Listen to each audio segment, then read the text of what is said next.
마태복음 10장 34절부터 42절입니다. 오늘 말씀의 배경이해입니다. 이전 말씀에 이어 예수님은 제자가 되는 길이 세상으로부터 박해를 받고 분열을 일으킬 수 있다는 것을 설명하십니다.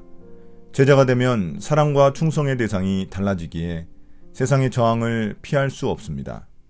심지어 가장 가까운 가족조차 예수님보다 사랑과 충성의 우선순위에 둘 수 없습니다. 그래서 제자의 길은 십자가의 길입니다. 그러나 제자들이 치르는 큰 대가만큼 그들이 누리는 특권도 있습니다. 10장 34절부터 39절입니다. 제자들의 십자가. 너희는 내가 세상에 평화를 주려고 온 줄로 생각하지 말아라.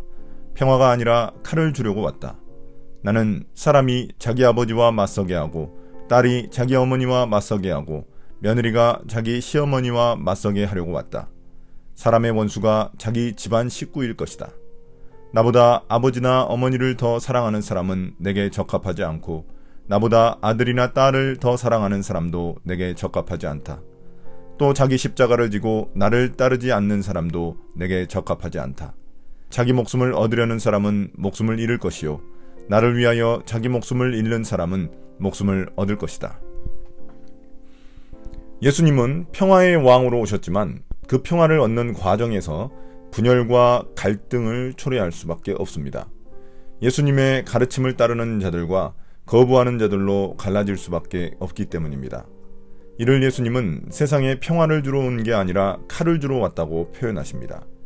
하나님 나라와 세상 나라 간의 충돌이 일어날 수밖에 없다는 의미입니다. 예수님은 가족들 사이에서도 이런 갈등이 일어날 것을 말씀하십니다. 이런 갈등은 결국 사랑과 충성의 우선순위가 다르기 때문입니다. 예수님은 자신을 가족들보다 더 사랑하지 않는 사람은 제자로서 합당하지 못하다고 하십니다. 그 당시나 지금이나 대부분 사람들에게 가족은 가장 우선순위의 사랑과 충성의 대상입니다.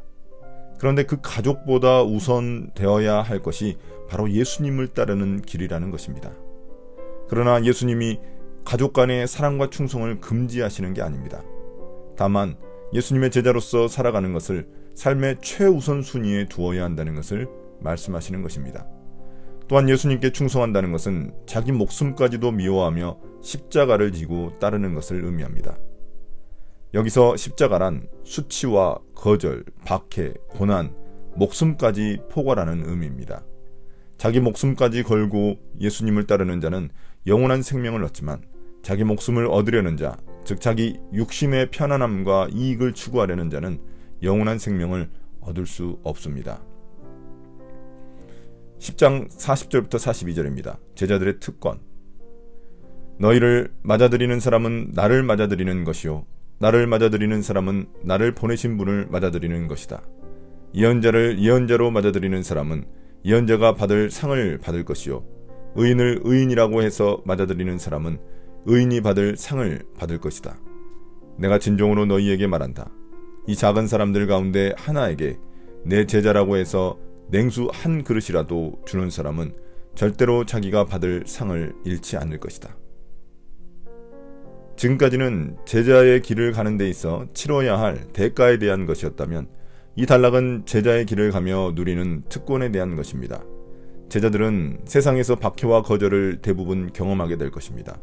그러나 간혹 제자들을 영접하는 사람이 있을 텐데 그런 사람은 곧 예수님을 영접하는 것이고 이것은 곧 하나님을 영접하는 것입니다. 제자들을 영접한다는 것은 하나님 나라 복음을 받아들여 제자들을 환영하는 것을 의미합니다. 예수님은 제자들을 예언자, 의인, 작은 자라고 부르십니다. 그들에게 작은 것 하나라도 대접하고 환영하는 자에게 하나님의 보상이 주어질 것을 말씀하십니다. 당시 냉수 한 잔 대접하는 것은 최소한의 예절로서 어떤 보상을 기대하는 행동이 아닙니다. 그럼에도 불구하고 제자에게 이런 작은 섬김이라도 보인다면 하나님의 큰 보상이 주어질 것이라는 의미입니다. 오늘의 묵상 포인트입니다. 첫 번째, 예수님은 어떤 분입니까? 예수님은 세상에 평화가 아닌 칼을 주러 오셨다고 말씀하십니다.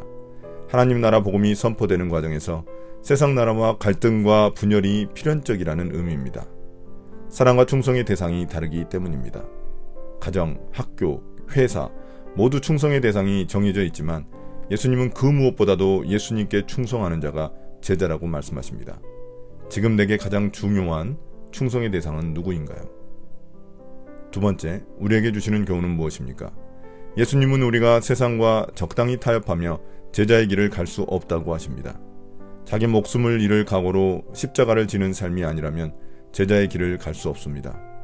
목숨보다 중요한 게 없기에 목숨을 걸고 따라가는 길이라면 그 과정에서 있을 수치, 모욕, 박해는 주님을 위해 감당할 수 있습니다. 내가 짊어져야 할 십자가는 무엇입니까? 오늘의 기도입니다. 주님, 내게 주어진 십자가를 지고 주님을 따르게 하여 주십시오. 일시적인 육체의 피로에 목을 매며 살다가 영원한 생명을 잃는 어리석은 자가 되지 않게 해주십시오. 예수님 이름으로 기도드립니다. 아멘.